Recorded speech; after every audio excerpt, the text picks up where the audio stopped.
Changing the face can change nothing, but facing the change can change everything. कई बार ऐसा होता है हमारी लाइफ में सफलता पाने के लिए, कुछ अच्छा करने के लिए हमें बहुत सारे बदलाव लाने होते हैं अपने अंदर, लेकिन हम बदलाव अपने अंदर नहीं लाते, हम दूसरों के अंदर, दूसरी मतलब सिचुएशंस के अंदर बदलाव लाना चाहते हैं, और ऐसा करते हैं तो हमें अच्छी तरह से सफलता नहीं मिलती। अगर आप सच में सफल होना चाहते हो, अगर आप सच में पीस चाहते हो, तो आप दूसरों के बारे में कंप्लेन करना बंद कीजिए।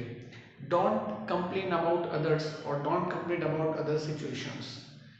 You should change your self. Okay, जो चेंज आ रहा है उसको फेस करना सीखिए आप, फिर देखिए आप कितनी जबरदस्त तरीके से आप सफल होंगे। तो अभी जो इंग्लिश सीखने में आपको थोड़ा समय देना पड़ रहा है, आपका थोड़ा टाइम लग रहा है, तो इससे कुछ चेंज आ रहा होगा आपकी लाइफ में। ओके, और जो चेंज हो रहा है इसका फेस करना सीखो, देखो फिर आप अच्छी तरह से अंग्रेजी बोलना सीख जाओगे, और इसी से अंग्रेजी आपकी क्या बनेगी, हैबिट, एक आदत आपकी बन जाएगी अंग्रेजी, और फिर आपको सब कुछ बहुत इजी लगने लगेगा। तो दोस्तों, आपका एक बार फिर से स्वागत है आपके अपने YouTube चैनल जिसका नाम है इंग्लिश गुरु बाय दीपक शर्मा। अब तक हम पढ़ चुके हैं, पास्ट इंडेफिनिट टॉपिक तक हमने पढ़ लिया है, और लास्ट वीडियो में हमने पढ़ा था कि हम लोग पास्ट टेंस में डिड का यूज करके क्वेश्चंस कैसे कर सकते हैं, और यस और नो में आंसर्स कैसे दे सकते हैं। आज इस वीडियो में हम आगे पढ़ेंगे, और आज हम जानेंगे कि कैसे हम पास्ट टेंस का यूज ज्यादातर अपनी लाइफ में करते हैं, और कोई हमसे किस तरह से पास्ट टेंस में क्वेश्चंस करता है तो हम उनके आंसर्स कैसे दें, WH वर्ड्स के का इस्तेमाल करके हम कैसे क्वेश्चंस कर सकते हैं पास्ट टेंस में। तो आइए आज हम शुरू करते हैं। लेकिन अगर आपने अभी पास्ट इंडेफिनिट का पहला वाला वीडियो नहीं देखा है, तो आप सबसे पहले उस फर्स्ट वीडियो को देखिएगा, फिर बाद में आप इस वीडियो को देखना। अगर आप फर्स्ट वीडियो को नहीं देखोगे तो ये आपके समझ में ज्यादा नहीं आएगा। उम्मीद है आप सब लोग हमारे चैनल को सब्सक्राइब कर चुके होंगे। अगर आप चैनल पे नए हैं, आपने सब्सक्राइब नहीं किया तो भी सब्सक्राइब कर लीजिए, साथ ही साथ बेल आइकन दबाना भी मत भूलिएगा, और लगातार हमारे इस चैनल के कंटेंट को आप शेयर करते रहें, अपने दोस्तों को इसके बारे में बताते रहें, और अच्छी तरह से इंग्लिश सीखते रहें। तो आइए अब हम जल्दी से आगे बढ़ते हैं, और हम सीखते हैं कि कैसे हम WH वर्ड्स का इस्तेमाल करके अच्छी तरह से कन्वर्सेशन कर सकते हैं। अब पास्ट टेंस में किस तरह से हम लोग वार्तालाप करेंगे, कन्वर्सेशन करेंगे, ये हम यहाँ पे सीखेंगे। तो आइए, तो देखो पास्ट टेंस में सबसे पहले क्वेश्चन मैं यहाँ पे बना रहा हूँ। जैसे कई बार आपसे पूछते हैं आपकी पढ़ाई के बारे में, जैसे पूछे आपने 10वीं पास कब की थी, तो डायलॉग कैसे बनेगा, कब को बोलते हैं, व्हेन, हमने पढ़ लिया WH वर्ड्स में, when did you pass 10th class.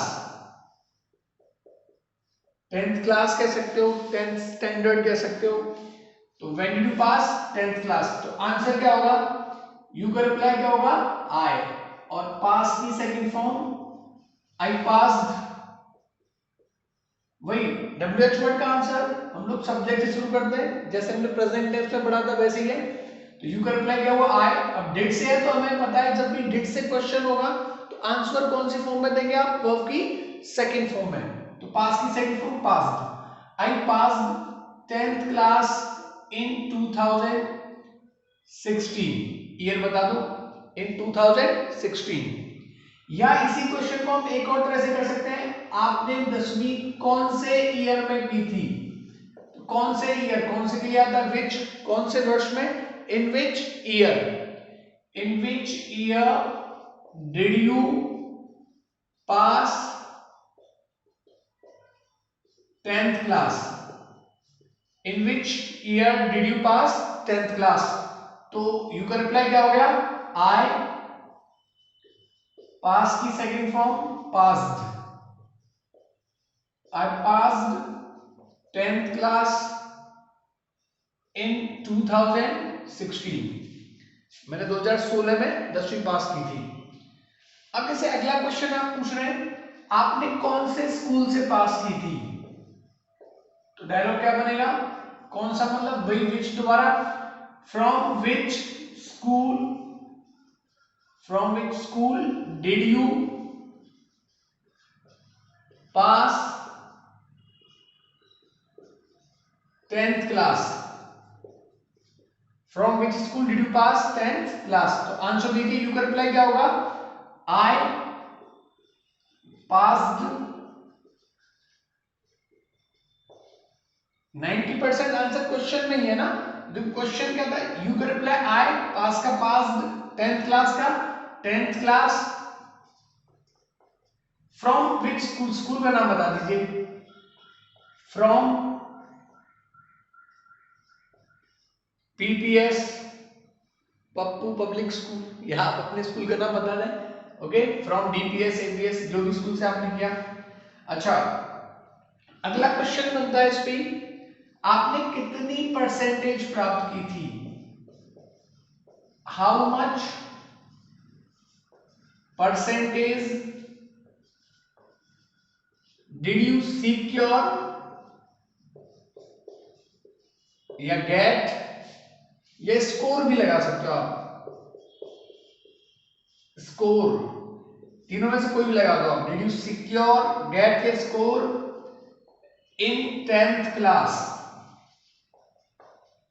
ये क्वेश्चन बहुत जरूरी है, पूछे जाते हैं इंटरव्यूज में। जब पहली बार हमें हमारे एजुकेशनल बैकग्राउंड के बारे में पूछा जाता है तब भी हमसे क्वेश्चंस पूछे जाते हैं, तो आप इनका सही तरह से आंसर देना सीख लीजिए, आपको आना चाहिए। तो यू का रिप्लाई क्या हो गया, आई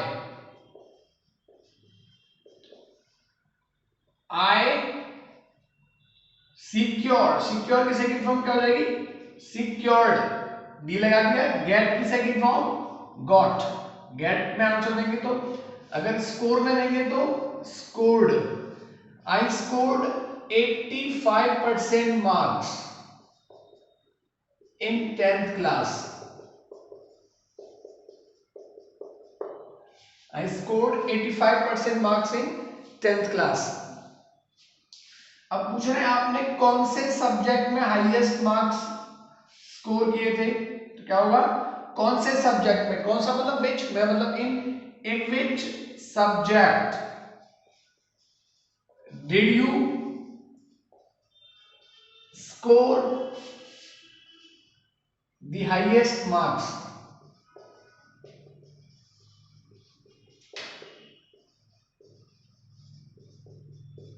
तो आंसर क्या हो जाएगा, you can reply I scored the highest marks in English, या जिस भी सब्जेक्ट में, हिंदी मैथ्स बता दीजिए आप, तो स्कोर की second form scored, I scored the highest marks in English. अब हम और पूछ रहे हैं इंग्लिश में हाईएस्ट मार्क्स तो आपने प्राप्त किया, और डिटेल में पूछ लेते हैं कि बार आपने कितने मार्क्स प्राप्त किए, तो कैसे पूछेंगे आप, कितने को क्या बोलेंगे, काउंटेबल नाउन के लिए हमने पढ़ा था डब्ल्यूएच वर्ड्स में, हाउ मेनी, हाउ मेनी होता है कितने, तो कितने marks, how many marks did you score in English. देखिए, अच्छा स्पीकर वही है जो क्वेश्चन में से क्वेश्चंस बनाए बार बार, ओके, ताकि ज्यादा बातचीत हो पाए। तो how many marks did you score, यहां पे पता चला कि इंग्लिश में हाईएस्ट मार्क्स प्राप्त किए, हमने पूछ लिया how many marks did you score in English. Answer क्या होगा, I scored 95 marks in English, I scored 95 marks in English. अब देखो एक क्वेश्चन बनता है, यहाँ पे स्कूल बोला था, तुमने इस स्कूल ये था, तो यहाँ एक क्वेश्चन और बना सकते हैं, तुमने इस स्कूल में एडमिशन क्यों लिया था, why did you take admission only in this school. Why did you take admission only in this school? आपने केवल इसी स्कूल में एडमिशन क्यों लिया था? तो रिप्लाई क्या होगा? टेक की सेकंड फॉर्म क्या हो जाएगी? टुक. I took admission only in this school because, देखो अभी भी स्कूल है तो आप कह सकते हो it is very good school.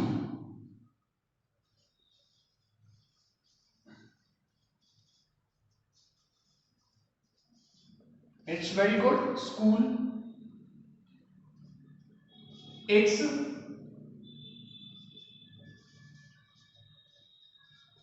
environment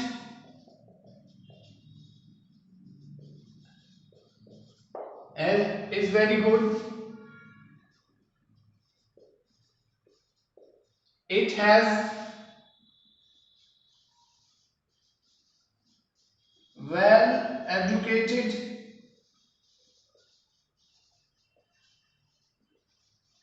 and experienced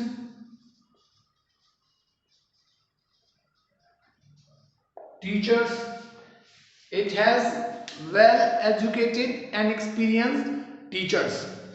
Apart from this, its result of board class is also very good. That's why I took admission in this school. तो आप इस तरह से एक बड़ा आंसर इसका भी दे सकते हैं. देखिए अभी यहाँ पे हमने बातें की थी वो केवल किस पे बात की? 10th क्लास पे. अब आगे बढ़ते हैं. बस कुछ नहीं करना, 10th की जगह पे क्या लगा देना है? देखो आपको दिख रहा है जैसे 10th पे मैंने सब क्वेश्चंस किए हुए हैं. किस पे पूछे? 10th क्लास से पूछे हैं. अब आप 10th की जगह पे क्या लगा देंगे? 12th class. बस 12th लगा दीजिए. तो क्वेश्चन सेम बनेंगे. When did you pass 10th class, या in which year did you pass 12th class, या from which school did you pass 12th class, how much percentage did you score in 12th class. तो ये सब question 12th पे आ जाएंगे. अगर किसी ने कोई बीए, बीकॉम, बीएससी, बीटेक किया है तो आप उससे क्वेश्चंस कर सकते हो बीए, बीकॉम, बीएससी और बीटेक के बारे में. इन्होंने बीए कब पास किया, बीए कहाँ से पास किया, बीटेक कहाँ से पास किया. बस वहां पे ध्यान रखना है. स्कूल की जगह पे क्या लगाएंगे आप? कॉलेज. क्योंकि बीए, बीएससी हम लोग स्कूल से पास नहीं करते. कहाँ से करते हैं? कॉलेज या यूनिवर्सिटी से. तो आपको इस बात का बस ध्यान रखना है. तो अब हम आगे बढ़ेंगे थोड़ा सा और कॉमन से क्वेश्चन सॉल्व करते हैं एक दो. जैसे मैं पूछ रहा हूं आपने अपना पिछला जन्मदिन कहाँ मनाया था? तो कहाँ को क्या बोलते हैं? वेयर. क्या बोलेंगे? वेयर. वेयर मीन्स कहाँ. तो where did you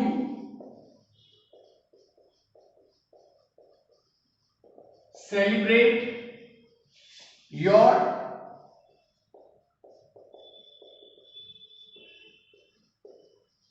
last birthday. तो आंसर दीजिए. यू का क्या हो गया? आई. यू का क्या होगा? आई. सेलिब्रेट की सेकंड फॉर्म क्या हो जाएगी बताएं?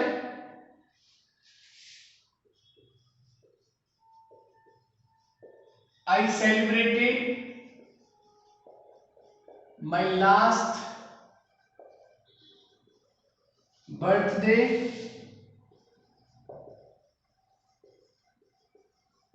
at my home. I celebrated my last birthday at my home. जैसे नेक्स्ट है, आप कहीं घूमने गए, आप शिमला गए. तो पूछ रहा हूं आपने शिमला में कितने दिन बिताए थे? तो कितने को हाउ मेनी के साथ नाउन प्लूरल आता है. How many days did you spend इन शिमला. तो रिप्लाई आंसर क्या आएगा? स्पेंड की second form spent. I spent 5 days इन शिमला. जितने भी दिन आपने बिताए वो आप बता सकते हैं ना. आपने ट्रेड फेयर से क्या खरीदा? तो क्या बोलेंगे? What did you purchase. What did you purchase from the trade fair, कोई ट्रेड फेयर लगा तो वहां से आपने क्या खरीदा, तो आंसर क्या होगा, I purchased some books, toys and dresses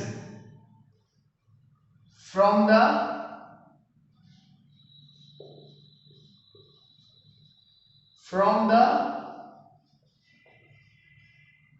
trade fair, मैंने सब खरीदा वहां से। जैसे हाउ मच, कितना के लिए हम लोग यूज करते हैं, हाउ मच। मैं पूछूं आपने अपने दोस्त से कितने पैसे उधार लिए थे, तो उधार लेने को क्या बोलेंगे, कितना, पहले how much money, how much money did you borrow, borrow means उधार लेना, how much money did you borrow from your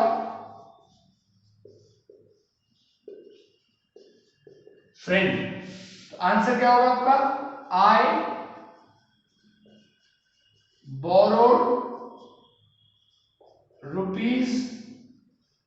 ₹5,000 from my friend. Borrow की सेकंड फॉर्म बोरोड, यू का आई, बोरो की second form borrowed, how much का money का answer दे दिया हमने 5,000 फ्रॉम माय फ्रेंड। ठीक है, आपने संडे को कौन सी मूवी देखी थी, तो which movie did you watch on Sunday, आपने संडे को कौन सी के लिए फिर विच आ गया, तो which movie did you watch on Sunday. तो आंसर में क्या आएगा, आई वॉच्ड मूवी जवान, या कोई और मूवी जो आपने देखी उसका नाम बता दीजिए। आई वॉच मूवी जवान ऑन संडे। समझ में डायलॉग है, आप जयपुर कैसे गए थे, कैसे तो क्या बोलते हैं इंग्लिश में बताओ, पहले पढ़ा दिया हमने, हाउ मीन्स कैसे, how did you go to Jaipur, answer मैं जयपुर ट्रेन से गया था, I went to Jaipur by train. तो हाउ का आंसर बाय में दे दिया व्हीकल से, I went to Jaipur by train. तो बस कुछ नहीं है, देखो प्रेजेंट में जब हमने डब्ल्यूएच पढ़े थे वहां पे क्या था, डू से था तो फर्स्ट फॉर्म में आंसर आता था, डस से था तो ऐसे ही आता था, ऐसे ही आता था। अब जब डिड से है तो क्या आ रहा है, केवल वर्ब की सेकंड फॉर्म पे ध्यान देना आपको, है ना। I went to Jaipur by train. Next, why did you not come to institute, जैसे कोई बच्चा इंस्टीट्यूट नहीं आया क्लास अटेंड करने, तो मैं उससे पूछ रहा हूं तुम कल इंस्टीट्यूट क्यों नहीं आए थे, why did you not come to institute yesterday, why did you not come to institute yesterday. अच्छा, इसको हम ऐसे भी लिख सकते हैं, ये तो देखो रिटर्न का तरीका होता है, व्हाई जब इंटरोगेटिव हो, क्वेश्चन हो रहा है, व्हाई आ रहा है और नॉट भी आ रहा है, तो नॉट को हम कहां लगाते हैं, सब्जेक्ट के बाद, यहाँ यू के बाद यू सब्जेक्ट है, नॉट लगा रहे हैं। बट स्पोकन में हम इसको ऐसे भी लिख सकते हैं, व्हाई डिडंट यू, डिड और नॉट को शॉर्ट में हम एक मान लेंगे, तो why didn't you come to institute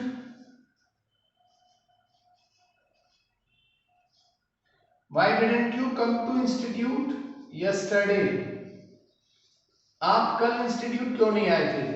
अच्छा, कुछ लोग इसको ऐसे और लिख देते हैं, अब आप बताइएगा कि ये सही है गलत है, इनमें से कौन सा सही है कौन सा गलत है, वो ऐसे लिखेंगे, why did not you come to institute yesterday, why did not you come to institute yesterday. तो देखो इसमें ये वाला गलत रहेगा, फर्स्ट सही आंसर है, क्वेश्चन है, फर्स्ट सही है, सेकंड सही है और ये गलत है।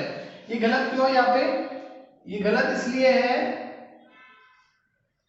देखो या तो ये नियम ये कहता है कि जो नॉट है वो सब्जेक्ट के बाद रहेगा, अगर कोई क्वेश्चन हमारा इंट्रोगेटिव नेगेटिव है तो, और अगर शॉर्ट में लिखेंगे स्पोकन के तरीके में हम डिड नॉट को एक मान लेंगे ना, एक वर्ड मानेंगे, इसको ऐसे नहीं लिख सकते कि इसको यहाँ ले लिया और इसको अलग अलग दो वर्ड रखेंगे, एक मानेंगे शॉर्ट हो जाएगा डिडंट, डिड नॉट नहीं लिख सकते इस तरह से यहाँ इंट्रोगेटिव नेगेटिव सेंटेंस में ना, क्योंकि मैं बीमार था इसलिए मैं कल इंस्टीट्यूट नहीं आया। या आप ऐसे भी कह सकते हो I was ill yesterday so I did not come to institute yesterday, ये बोल सकते हैं। देखो बिकॉज में आंसर दे रहे हैं तो कारण हम बाद में बताते हैं। जैसे एक और क्वेश्चन मैं बोलूंगा आपके लिए, why did you not attend my call, आपने मेरा कॉल अटेंड क्यों नहीं किया? तो इसके दो तरह से आंसर बनाते हैं। पहला आंसर है I was busy at that time, मैं उस समय बिजी था, I was busy at that time, so that's why या देयरफॉर, इन तीनों में से आप कुछ भी लगा लो, इसीलिए के लिए, सो दैट्स वाई या therefore I didn't attend your call. आप दूसरा आंसर इस तरह से भी दे सकते हो, I didn't attend your call because I was busy at that time. तो उम्मीद है आपके समझ में पास्ट टेंस में WH वर्ड्स का यूज करना आ गया होगा और आप WH वर्ड्स का इस्तेमाल करके बहुत सारे क्वेश्चंस पास्ट टेंस में कर सकते हो और आप अपने भाई बहनों दोस्तों के साथ इंग्लिश में डिड का इस्तेमाल करके WH वर्ड्स का इस्तेमाल करके वार्तालाप कर सकते हैं, अच्छी तरह से कन्वर्सेशन कर सकते हैं। और अगर आपसे अब कोई WH वर्ड्स के साथ डिड से क्वेश्चन करे तो आप उसका सही आंसर भी दे देंगे, आपको कोई दिक्कत नहीं होगी। आप अब कुछ और सेंटेंसेस अपने बना के देखिएगा, प्रैक्टिस कीजिएगा और आप सब बना लेंगे। ओके, तो उम्मीद है आपको ये वीडियो भी पसंद आया होगा, आपके समझ में टॉपिक बिल्कुल आ गया होगा। अगले वीडियो में आपसे एक बार फिर मुलाकात होगी एक अच्छे टॉपिक के साथ। तब तक आप देखते रहिए आपका अपना YouTube चैनल जिसका नाम है इंग्लिश गुरु बाय दीपक शर्मा। और अगर वीडियो पसंद आए आपको तो इसे लाइक, कमेंट और शेयर करना बिल्कुल भी ना भूलें। आप अच्छी तरह से प्रैक्टिस करें और चैनल अगर आपने अभी तक सब्सक्राइब नहीं किया तो चैनल को भी आप सब्सक्राइब कर लीजिए। चलिए, थैंक यू सो मच। जय हिंद, जय भारत।